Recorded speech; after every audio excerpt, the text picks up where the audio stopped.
আসসালামু আলাইকুম। Technique easy এডুকেশনের পক্ষ থেকে আপনাদের সবাইকে স্বাগতম জানাচ্ছি। প্রিয় শিক্ষার্থীরা, আজকের পর্বে যশোর বোর্ড 2025 সালে আসা এই সৃজনশীল প্রশ্নটার সমাধান করব। আমাদের এই সৃজনশীল প্রশ্নটার উদ্দীপকে দুইটা আলাদা আলাদা তথ্য দেওয়া রয়েছে। একটা তথ্যে বলা হয়েছে a equal to f such that x relate to 2x minus 1 divided by 2x plus 3, b equal to 6x cube divided by x minus 1 into 2x minus 4 into 3x minus 9। তাহলে প্রথমত এই যে একটা তথ্য দেওয়া a ইকুয়াল টু এটা এবং b equal to এটা আরেকটা তথ্য দেওয়া, এই দুইটা তথ্যের আলোকে আমাদেরকে সৃজনশীল প্রশ্নটার সমাধান করতে হবে। সর্বপ্রথমে ক নম্বর প্রশ্নের সমাধান করব। এখানে বলা হলো p এর কোন মানের জন্য x plus 2 x square plus 6x minus p এই বহুপদীর একটি উৎপাদক হবে। অর্থাৎ x square plus 6x minus p এই যে একটা বহুপদী, এই বহুপদীটার উৎপাদক x প্লাস 2 হবে, তবে p এর মান কত বসাইলে এটা সম্ভব হবে?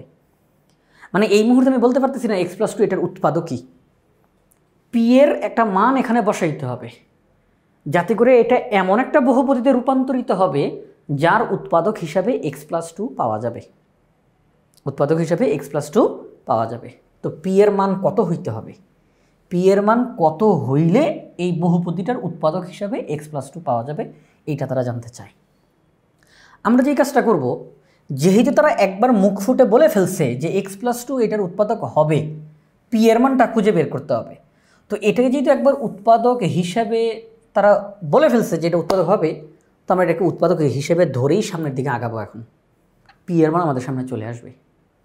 কথা হচ্ছে যেটাকে আমরা উৎপাদক বলি সেখান থেকে চলকের যেই মান পাওয়া যায় তাকে বহুপদীর মধ্যে বসাইলে সম্পূর্ণ বহুপদীর মান 0 হয়, একদম বাধ্যতামূলকভাবে। অবশ্যই হবে। উৎপাদক যেটা, সেখান থেকে চলকের মান নিয়ে যদি বহুপদীতে বসানো হয় তাহলে ওই বহুপদীটা সম্পূর্ণটা 0 হয়ে যাবে। তাহলে x প্লাস 2 এখান থেকে আমরা চলকের মান কিভাবে পেতে পারি? x প্লাস 2 এটা ইকুয়াল টু 0 ধরবো, তাহলে x এর মান হয়ে যাবে -2।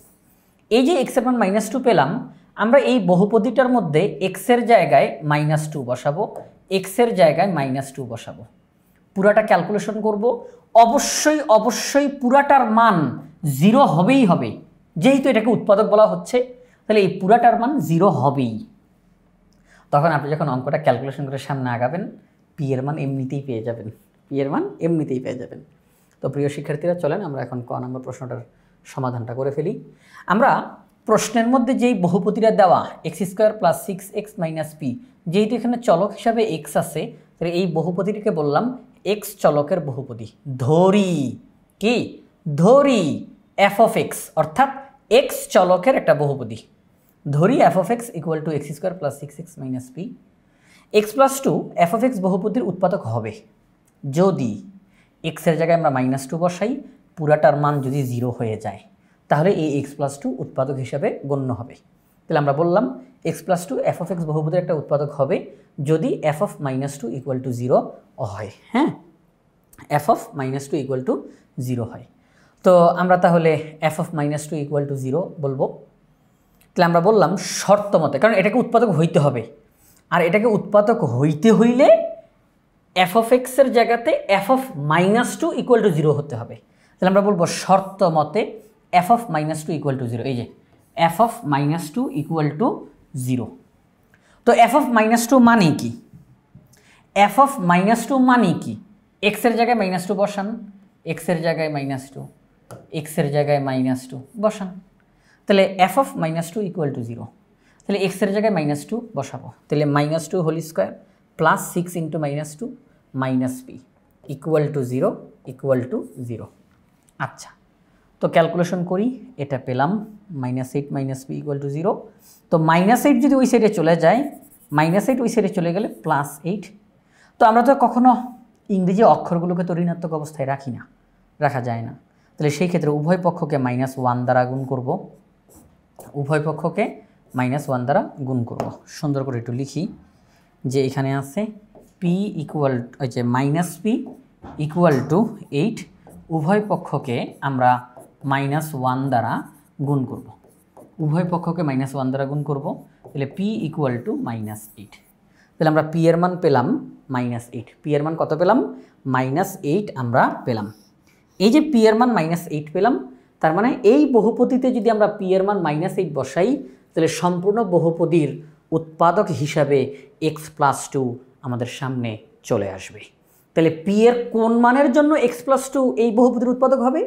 p এর মান -8 এর জন্য এই বহুপদীর একটা উৎপাদক হিসেবে x+2 বিবেচিত হবে।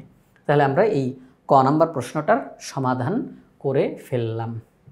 তাহলে ক নাম্বার প্রশ্নের সমাধান করা শেষ। আমরা এখন খ নাম্বার প্রশ্নটার সমাধান করব। খ নাম্বার প্রশ্নে বলা হয়েছে 2 × f inverse x equal to x হলে x এর মান নির্ণয় করো। কি বলল? এখানে কিন্তু একটা আলাদা করে তথ্য দিছে প্রিয় শিক্ষার্থীরা, এখানে আলাদা করে একটা তথ্য দিছে 2 × f inverse x equal to x, মানে এইটা সমান x, x এর মান আলাদা করে নির্ণয় করো। অঙ্কটা করব কিভাবে করে?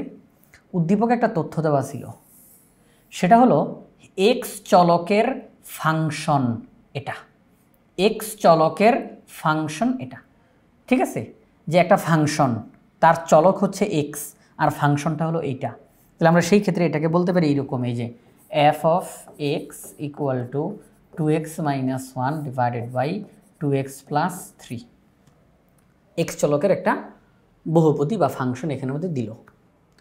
তো এখন আমাদেরকে যেই কাজটা করতে হবে, আমরা এই ফাংশনটার বিপরীত ফাংশন বের করব। আগে এই ফাংশনটার বিপরীত ফাংশন বের করব, f ইনভার্স x, বিপরীত ফাংশন বোঝানো হচ্ছে। তাহলে আমরা এই ফাংশনটার বিপরীত ফাংশন বের করব। বিপরীত ফাংশন বের করার পরে তাকে 2 দ্বারা গুণ করব, এই পুরাটার মান হচ্ছে x এর সমান। তখন অঙ্কটা ধারাবাহিকভাবে সামনের দিকে চলবে, x এর মান এমনিতেই আমাদের সামনে চলে আসবে। যে প্রিয় শিক্ষার্থীরা, আবারও বলি অঙ্কের ধারাবাহিকতাটা কেমন হবে। প্রথমেই আমাদের অঙ্কে x চলকের একটা ফাংশন দেওয়া আছে, এটাকে ব্যবহার করে বিপরীত ফাংশন বের করব। বিপরীত ফাংশন বের করার পরে তাকে 2 দ্বারা গুণ করব। 2 দ্বারা গুণ করলে যেই রেজাল্ট আসবে সেটা হচ্ছে x এর সমান। আমরা সমান x এটা দিব, এবার অঙ্কটা সামনের দিকে চলতে থাকবে, চলতে থাকলে এক পর্যায়ে রেজাল্ট আমরা x এর মান পেয়ে যাব। তাহলে চলেন আমরা এখন এই ফাংশনটার বিপরীত ফাংশন বের করে ফেলি। বিপরীত ফাংশন বের করার জন্য এই ফাংশনটা সমান y ধরব, ধরি y equal to f of x equal to 2x - 1 divided by 2x + 3। ধরি y equal to f of x equal to 2x - 1 divided by 2x + 3, ঠিক আছে? আচ্ছা, এবার y এর সাথে f of x এর সম্পর্ক তৈরি করব, y এর সাথে 2x - 1 ডিভাইডেড বাই 2x + 3 এর সম্পর্ক তৈরি করব। বিপরীত ফাংশন আস্তে আস্তে আমাদের সামনে চলে আসবে। তো এখানে আর কথা না বাড়িয়ে সরাসরি অঙ্কের ভিতরে চলে যাই। চলেন খ নাম্বার অঙ্কটা আমরা এখন সমাধান করব। আমরা লিখলাম, মনে করি y equal to f of x equal to 2x - 1 divided by 2x + 3। তাহলে আমরা এখন সবার প্রথমে y এর সাথে f of x এর সম্পর্ক তৈরি করব। y এর সাথে যখন আমি f of x এর সম্পর্ক তৈরি করব, তখন এই fটা এখানে গুণ, এই সাইডে আসলে আমরা লিখতে পারি f inverse y equal to x। কেউ কেউ বলতেন স্যার বুঝলাম না, এই এফকে এই সাইডে নিয়ে এসে এইভাবে করে লিখে ফেললেন, কীভাবে করে? তো আমরা স্টুডেন্টকে বোঝানোর জন্য এই জিনিসটা এইভাবে করে ভেঙে ভেঙে দেখাই যে y equal to f of x। আচ্ছা, এই এফটা এখানে গুণ আকারে আছে, এই সাইডে আসলে ভাগ হবে, y divided by f equal to x। তো ওয়াইটাকে যদি একটু আলাদা করে লিখি, তাহলে আমরা লিখতে পারি 1/f ইকুয়াল টু x। আচ্ছা, আমরা 1/fকে লিখতে পারি f inverse equal to x। তাহলে এটাকে একটু সুন্দর করে লিখি, f ইনভার্স পাশে y ইকুয়াল টু x। তো এই জিনিসটা কি একদম শর্টকাট, একদম সহজে তাড়াতাড়ি করে আমরা বলতে পারি y equal to f of x। এই এফটা এই সাইডে আসলে বিপরীত হয়ে যাবে, f ইনভার্স y। এখানে শুধু f, এই সাইডে এসে সে বিপরীত হয়ে গেছে, f ইনভার্স, তাহলে x। আচ্ছা, এই যে আমি এক্সকে একা রাখতে পারছি, এক্সকে একা রাখতে পারছি, আমি y এর সাথে এখন এইটার সম্পর্ক করব। y এর সাথে প্রথমে এটার সম্পর্ক করলাম, এক্সকে একা রাখলাম, এবার y এর সাথে এইটার সম্পর্ক করব, এক্সকে একা রাখবো। y এর সাথে যখন এটার সম্পর্ক করব, আবার এক্সকে একা রাখবো। তাহলে এখানেও এক্সকে একা রাখলাম, এখানে এক্স একা আছে, তখন অঙ্কটা সামনের দিকে আগাবে। চলেন প্রিয় শিক্ষার্থীরা সামনের দিকে আগাই। তাহলে ওয়াইয়ের সাথে এটার সম্পর্ক তৈরি করে লিখলাম X equal to F inverse Y direct. আর ওয়াইয়ের সাথে এখন এটার সম্পর্ক করব, Y equal to 2x - 1 divide by 2x + 3। ওয়াইয়ের নিচে মনে মনে 1 আছে, আর গুণন করেন। তো 1 দ্বারা যদি এটাকে গুণ করি তাহলে 2x - 1, ওয়াই দ্বারা এটাকে গুণ করব তাহলে 2xy + 3y। আমরা আমাদের উদ্দেশ্য কিন্তু এক্সকে একা বানানো, আমাদের উদ্দেশ্য এক্সকে একা বানানো। তো সেই ক্ষেত্রে এক্সগুলোকে একপাশে আনেন, 2x থাকুক, এই 2xy এই সাইডে এসে মাইনাস হবে, -1 ওই সাইডে গিয়ে প্লাস হয়ে গেল। আমরা এখান থেকে শুধু এক্স কমন নিব। আপনারা কেউ কেউ বলবেন স্যার 2 তো কমন নেওয়া যায়, নিব না, শুধুমাত্র এক্সটা কমন নেই, কারণ আমার তো এখন উদ্দেশ্য এক্সকে একা বানানো, আমার উদ্দেশ্য এক্সকে একা বানানো। তো শুধু কেন আবার ভেজাল বাড়ানোর দরকার, যে এক্স তো কমন নেওয়া যায় আবার সাথে 2ও কমন নেওয়া যায়, তো দরকার নয় যে আমার এই 2 এর, আমার তো শুধু এক্স দরকার, বাকি সব অন্য সাইডে চলে যাক। তাহলে আমরা শুধু এক্স কমন নিলাম, তাহলে থাকবে 2, থাকবে 2y। এই এক্সটাকে রেখে এই অংশটাকে ওই সাইডে পাঠিয়ে দিলাম, এখানে গুণ, ওই সাইডে ভাগ হয়ে গেল। এক্স কি একা হইছে? এক্স কি একা হইছে? হ্যাঁ, এক্স একা হইছে। এবার আমি এই এক্সের পরিবর্তে এক্সের মান হিসাবে এটাকে পেয়েছিলাম, এক্সের পরিবর্তে এফ ইনভার্স ওয়াই লেখা যায়, তাহলে এক্সের পরিবর্তে এফ ইনভার্স ওয়াই লিখে দিলাম। এক্সের পরিবর্তে এফ ইনভার্স ওয়াই লিখে দিলাম। এখন দেখেন, এই যে এক্সের পরিবর্তে এফ ইনভার্স ওয়াই লিখলাম, এই সাইডে যা আছে তাই। আমি যদি ব্র্যাকেট, আচ্ছা দেখেন আমার উদ্দেশ্য কী ছিল, মানে একদম প্রশ্নের শুরুতে উদ্দেশ্য কী ছিল, যে আমার এখানেতে এক্স চলকের একটা ফাংশন দেওয়া আছে, আমি এখন এফ ইনভার্স এক্স বের করব, এক্স চলকের বিপরীত ফাংশন বের করব। এটা আমার উদ্দেশ্য ছিল না? এটাই কি আমার উদ্দেশ্য ছিল না? তো এখন দেখেন এফ ইনভার্স ওয়াই বের হয়েছে, কিন্তু আমার উদ্দেশ্য কি এফ ইনভার্স ওয়াই বের করা? আমার উদ্দেশ্য এফ ইনভার্স এক্স বের করা। তাহলে এই ওয়াইয়ের জায়গাতে এক্স বসানো দরকার, এফ ইনভার্স ওয়াই, কিন্তু আমি এখন বের করব এফ ইনভার্স এক্স। তার মানে আমি কি করলাম আমি ব্র্যাকেটের ভিতরে ওয়াইয়ের জায়গাতে আমি এক্স বসাইলাম। তাহলে ঠিক এখানেও ওয়াইয়ের জায়গাগুলোতে আমি এক্স বসাই দিব, কারণ আপনারা জানেন যে এফ ইনভার্স এক্স হিসাবে যদি থাকে যে এক্স প্লাস 5, তখন আমরা কি করি, এক্সের জায়গাতে যদি আমি 2 বসাই, তাহলে কি এখানে এই যে, তাহলে কি এই এক্সের জায়গাতে 2 বসা যাবে না বলেন? আমি যদি এক্সের জায়গাতে সি বসাই, তাহলে কি এই এক্সের জায়গাতে সি বসা যাবে না? তাহলে একই রকমভাবে এখানে ওয়াইয়ের জায়গাতে এক্স বসাইলাম, তাহলে এখানেও ওয়াইয়ের জায়গাগুলোতে এক্স বসে যাবে না? হ্যাঁ, ঠিক আছে, ওকে। তাহলে আমাদের বিপরীত ফাংশনটা সামনে চলে আসছে, F inverse X equal to 1 + 3x divided by 2 - 2x। F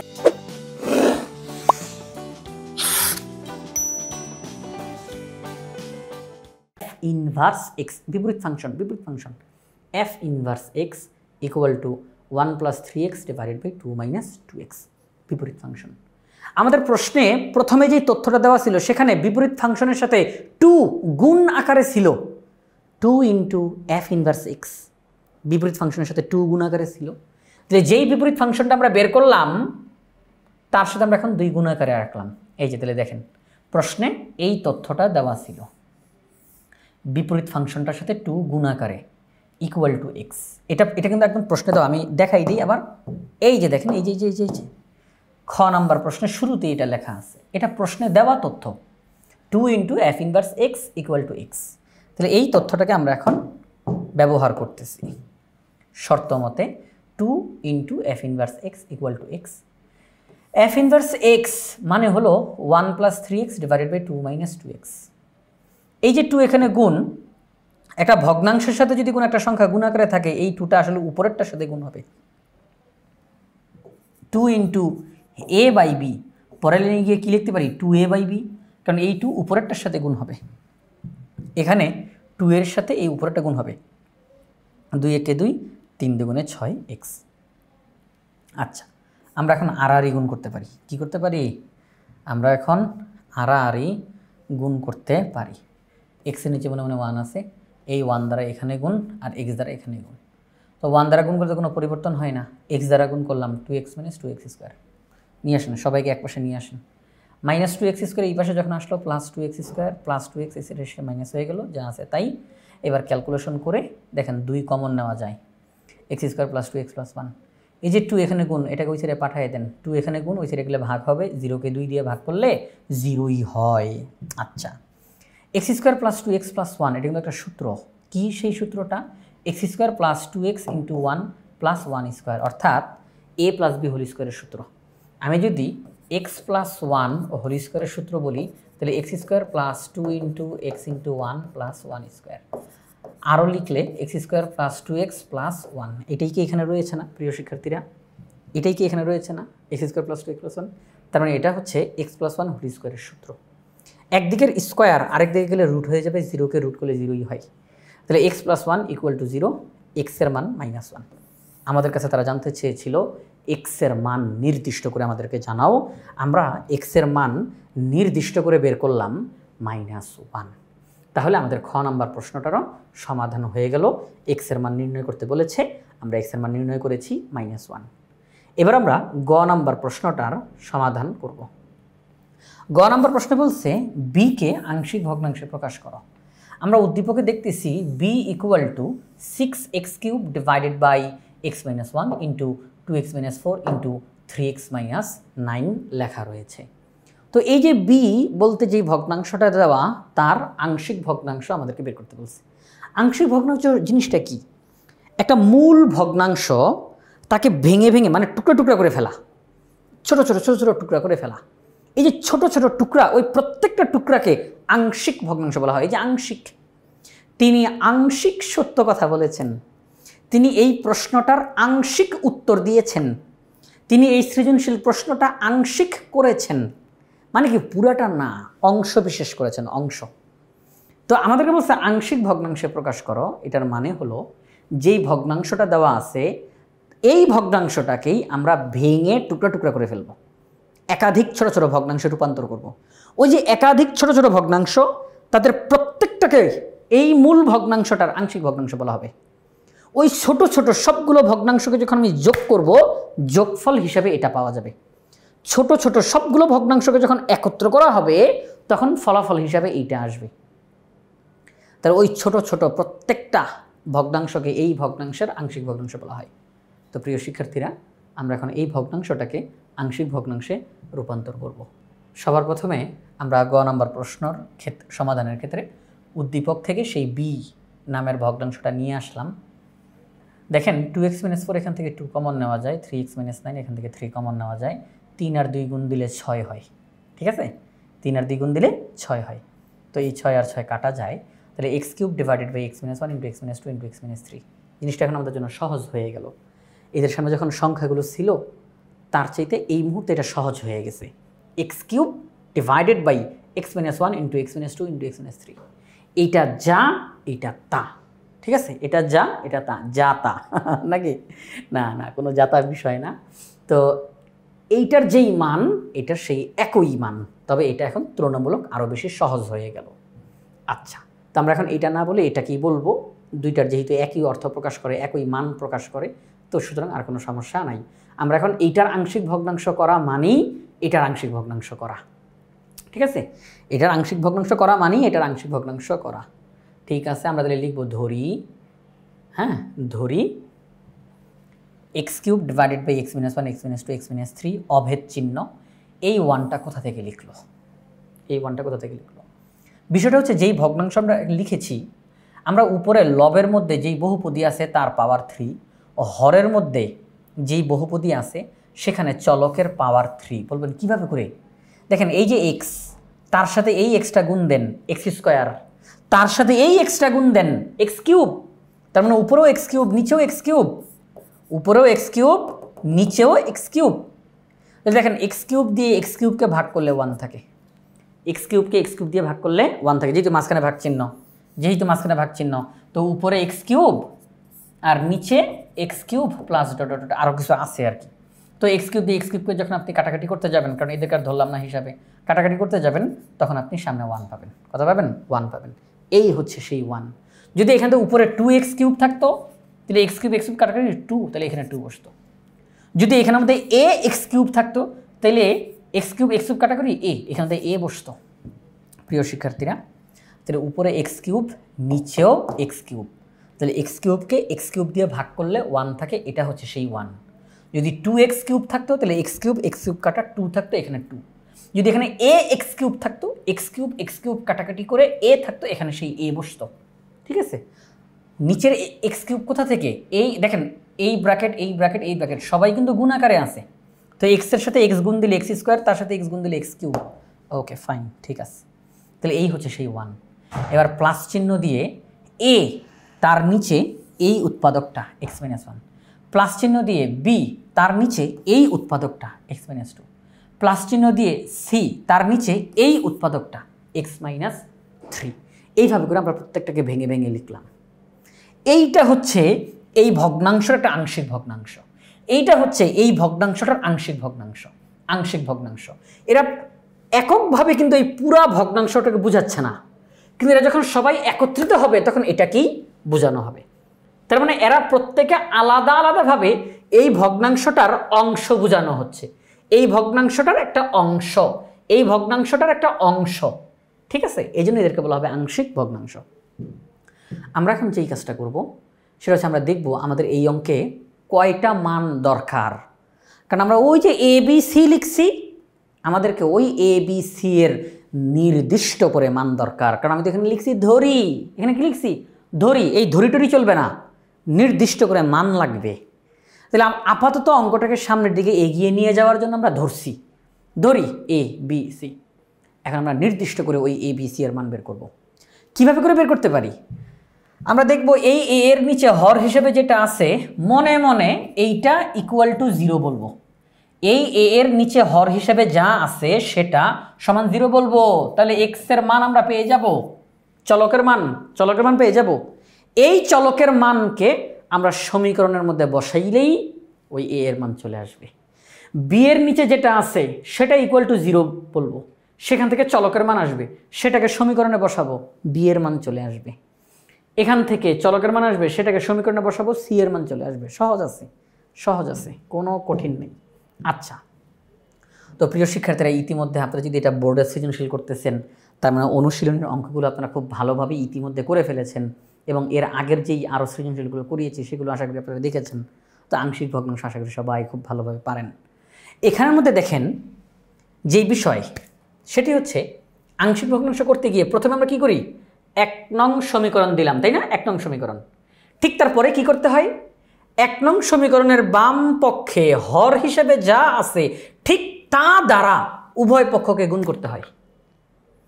1 নং সমীকরণের বাম পক্ষতে হর হিসেবে যা আছে তা দ্বারা উভয় পক্ষকে গুণ করতে হয়। তাহলে x - 1 x - 2 x - 3 দ্বারা উভয় পক্ষকে আমরা গুণ করব। তাহলে এই সাইডকে যখন গুণ করব শুধু x কিউব থাকবে, এই সাইডে 1 কে গুণ করব, এটাকে গুণ করব, এটাকে গুণ করব, এটাকে গুণ করব, প্রত্যেককে আলাদাভাবে গুণ করব। তাহলে এই অংশটা দ্বারা এই অংশকে গুণ করলাম, শুধু x কিউব থাকলো, অভেদ চিহ্ন দিলাম। এই অংশটা দ্বারা 1 কে গুণ করব, তাহলে পুরাটা বসবে। এইটা দ্বারা এই অংশটাকে গুণ করব, x - 1 কাটা যাবে, a ইন্টু x - 2 x - 3 থাকবে। এটা দ্বারা এটাকে গুণ করব, x - 2 কাটা b ইন্টু x - 1 x - 3। এইভাবে করে সি এরটাও আমরা লিখব। এবার দিব 2 নং সমীকরণ। এই যে 2 নং সমীকরণ দিলাম, আমরা এখন ওই এ এর মান বের করতে চাই, তাহলে তার হরের দিকে তাকাবো। এই হর ইকুয়াল টু 0 বলবো মনে মনে, সেখান থেকে চলকের মান আসবে, ওই চলকের মান এই 2 নং সমীকরণে বসায়া দিলেই এ এর মান সাথে সাথে চলে আসবে। তাহলে দেখেন x - 1 ইকুয়াল টু 0 বলবো, তাহলে x এর মান 1, তাহলে 2 নং সমীকরণে x এর মান 1 বসিয়ে পাই, x এর মান 1, x এর মান 1, x এর মান 1, x এর মান 1, যেখানেই x দেখব সেখানেই 1 বসাবো। চলেন ক্যালকুলেশনটা করে ফেলি। প্রিয় শিক্ষার্থীরা, 1 - 1 মানে 0, 0 দিয়ে যখন এই অংশটাকে গুণ করব 0 হয়, যেন ডাইরেক্ট 0 লিখে ফেললাম, সময় আর নষ্ট করার দরকার নেই। 1 থেকে 2 মাইনাস করলে -1, 1 থেকে 3 মাইনাস করলে -2 লিখলাম তাদেরকে। 1 থেকে 1 মাইনাস করলে 0, 0 দ্বারা b কে গুণ দিলে এটাকে গুণ দিলে 0ই হয়, লিখে দিলাম। 0 দ্বারা গুণ দিলে 0ই হয়, লিখে দিলাম। ওকে, তাহলে আমরা পেলাম মাইনাসে মাইনাসে প্লাস, তাহলে 2 1 কে 2, সাথে a, তাহলে 2a, এই যে মাইনাসে মাইনাসে প্লাস 2a ইকুয়াল টু 1। এই 2 এখানে গুণ, এই সাইডে আসলে ভাগ হবে, তাহলে a ইকুয়াল টু হাফ, আমরা a এর মান হাফ পেলাম। এবার তাহলে এ এর মান পেয়ে গেছি, নির্দিষ্ট করে পেয়ে গেছি এ এর মান হাফ। এবার বি এর মান বের করতে চাই। বি এর নিচে যেটা আছে এটা ইকুয়াল টু 0 বলবো, তাহলে এক্স এর মান আসবে 2। এবার এই 2কে 2 নং সমীকরণে বসাই দিব। দেখেন প্রিয় শিক্ষার্থীরা, আমরা বললাম দেখেন ডাইরেক্ট, কিন্তু এটা ডাইরেক্ট, ওই যে মনে মনে ধরে নেবেন হর ইকুয়াল টু 0, তাহলে সেখান থেকে চলকের মান আসবে 2 নং সমীকরণে এক্স ইকুয়াল টু 2 বসিয়ে পাই। যেখানেই এক্স সেখানেই 2, যেখানেই এক্স সেখানেই 2, ঠিক আছে। আচ্ছা ক্যালকুলেশন করি 2কে কিউব করলে 8 হয়, আর এখানে 2 - 2 মানে 0, 0 দ্বারা গুণ দিলে 0 হবে, ডাইরেক্ট লিখলাম। 2 - 2 মানে 0, 0 দ্বারা গুণ করলে 0 হবে, ডাইরেক্ট লিখলাম। এখানে 2 - 1 মানে 1, 2 - 3 মানে -1, এখান থেকে 0 হবে। তাহলে প্লাসে মাইনাসে মাইনাস বি। আচ্ছা আমরা ইংরেজি অক্ষরকে ঋণাত্মক অবস্থায় রাখি না, তাহলে উভয় পক্ষকে আমরা -1 দ্বারা গুণ করে দিব। তাহলে এখানে হবে -8 আর এখানে হবে মাইনাসে প্লাস, শুধু বি। তাহলে বি ইকুয়াল টু -8। আমরা বি এর মান নির্দিষ্ট করে পেয়ে গেলাম -8। একই রকমভাবে আমরা এখন সি এর মান বের করব। সি এর নিচে হর হিসাবে x - 3 আছে, তার মানে x এর মান 3। 2 নং সমীকরণে x এর মান 3 বসাবো। 2 নং সমীকরণে x এর মান 3 বসাবো। বসাইলাম, ক্যালকুলেশন করলাম, আমরা সি এর মান পেয়ে গেলাম 27/2। এই যে এ এর মান, বি এর মান, সি এর মান সবার মান নির্দিষ্ট করে আমাদের সামনে চলে আসছে। দেন 1 নং সমীকরণে বসাই দেন, 1 নং সমীকরণে বসায় দেন। তাহলে আমরা বলবো এ বি সি এর মানে 1 নং সমীকরণে বসিয়ে পাই। 1 নং সমীকরণটা ঠিক যেভাবে ছিল ওইভাবেই, শুধু এ এর জায়গায় এ এর মান, শুধু বি এর জায়গায় বি এর মান, সি এর জায়গায় সি এর মান, আর কোনো পরিবর্তন নাই, একদম চিহ্ন সহ একই, ঠিক আছে, সব কিছু ওই 1 নং সমীকরণের মতো। আচ্ছা এ এর জায়গায় হাফ, বি এর জায়গায় -8, সি এর জায়গায় 27/2। আচ্ছা এবার একটা জিনিস খেয়াল করেন, এটা তো একটা ভাগ চিহ্ন, ঠিক না? তো ভাগ চিহ্নের উপরে ভগ্নাংশ দেখা যাচ্ছে, ভাগ চিহ্নের উপরে ভগ্নাংশ দেখা যাচ্ছে। তো আমরা যদি কখনো দেখতে পাই যে ভাগ চিহ্নের উপরে ভগ্নাংশ, তখন ওই ভগ্নাংশের লবটাকে রেখে দিব, হরটাকে একেবারে নিচে নামাই দিব, একেবারে নিচে নামাই দিব। অর্থাৎ এই 2টা এই ভাগ চিহ্নেরও নিচে নামাই দিব, 2 × x - 1। এই যে 27/2 এটা একটা ভগ্নাংশ, 27 থাকুক, এই যে 2 তাকে একেবারে নিচে নামাই দিব, এই যে 2 × x - 3। বলতে পারেন স্যার কেন কেন কেন? আসেন দেখাই, কারণটা দেখাই। এই যে 1/2 ডিভাইডেড বাই x - 1। আচ্ছা 1/2, এই যে ভাগ চিহ্ন দেখা যাচ্ছে, ভাগ চিহ্নকে উল্টেলে কি হয় প্রিয় শিক্ষার্থীরা? গুণ। ভাগ চিহ্নকে উল্টেলে কি হয়? গুণ। আচ্ছা তাহলে আমরা গুণ চিহ্ন দিলাম। তাহলে এবার ভাগ চিহ্নের পরে যে x - 1 আছে এটা উল্টায় যাবে, কারণ ভাগকে উল্টায় গুণ লিখছি, তাহলে ভাগের পরে যেটা আছে সে উল্টায় যাবে। তাহলে x - 1 এর নিচে কিন্তু মনে মনে 1 আছে, x - 1 এর নিচে মনে মনে 1 আছে, এটাকে এখন আমরা উল্টাইয়া দিব। তাহলে উল্টাই দিলে 1/x - 1। তাহলে আমরা এখন লিখতে পারি 1 1 গুণ দিলে 1, আর 2 দ্বারা এটাকে গুণ দিলে 2 × x - 1। তাহলে একদম সহজ হিসাব ছিল যে আমি যদি ওই 2কে জাস্ট নিচে নামায় দিতাম তাহলেই কিন্তু অঙ্কটা খালাস, শেষ নাকি? একই রকমভাবে এখানেও একই জিনিস। আচ্ছা প্লাসে মাইনাসে মাইনাস, প্লাসে মাইনাসে মাইনাস। ওকে, তাহলে আমাদেরকে যেই প্রশ্নটা দেওয়া হয়েছিল যে বিকে, বি মানে ওই যে উদ্দীপকের যেই ভগ্নাংশটা, তাকে আংশিক ভগ্নাংশে প্রকাশ করো, আমরা তাকে আংশিক ভগ্নাংশে প্রকাশ করলাম, ঠিক আছে। আমরা এখান থেকে জিনিস খেয়াল করার বিষয় যে এখানে কিন্তু বি দেওয়া, আমরা কিন্তু আবার এই বি এর মান বের করি নাই। এই বি বলতে যা বোঝানো হচ্ছে আমরা তাকে আংশিক ভগ্নাংশে প্রকাশ করেছি মাত্র, ঠিক আছে। আচ্ছা এবার ভাববেন না স্যার এখানে তো আবার বি লেখা, ওটার সাথে এর কোনো সম্পর্ক নেই। আচ্ছা তো আমাদের সেই ভগ্নাংশটাকে আংশিক ভগ্নাংশে প্রকাশ করলাম। প্রিয় শিক্ষার্থীরা, এই ভগ্নাংশটার আংশিক ভগ্নাংশ, এই ভগ্নাংশটার আংশিক ভগ্নাংশ, এদের সবাইকে যখন একত্র করা হবে এটা ফেরত আসবে, ঠিক আছে। আচ্ছা তাহলে এই ভগ্নাংশটা আংশিক ভগ্নাংশে প্রকাশ করা হয়ে গেল। তো প্রিয় শিক্ষার্থীরা, আমরা এই প্রশ্নটা ইজি হায়ার ম্যাথ বই থেকে সমাধান করলাম। আমাদের ইজি হায়ার ম্যাথ বাংলাদেশের সর্বপ্রথম পূর্ণাঙ্গ ডিজিটাল সহায়ক বই। প্রত্যেকটা টপিক্সের সমাধান করে সেগুলোর ভিডিও তৈরি করে কিউআর কোড দেওয়া আছে। আপনি যে অঙ্কটা করতেছেন সমস্যা হলে বা কনফিউশন তৈরি হলে পাশের কিউআর কোড স্ক্যান করা মাত্রই ওই নির্দিষ্ট টপিক্সের সমাধানের ভিডিও আপনার সামনে চলে আসবে। এটা আপনাদের জন্য অনেক বেশি উপকারী হবে। তাই আশা করব সবাই ইজি হায়ার ম্যাথ বইটি সংগ্রহ করে ফেলবেন ইনশাআল্লাহ।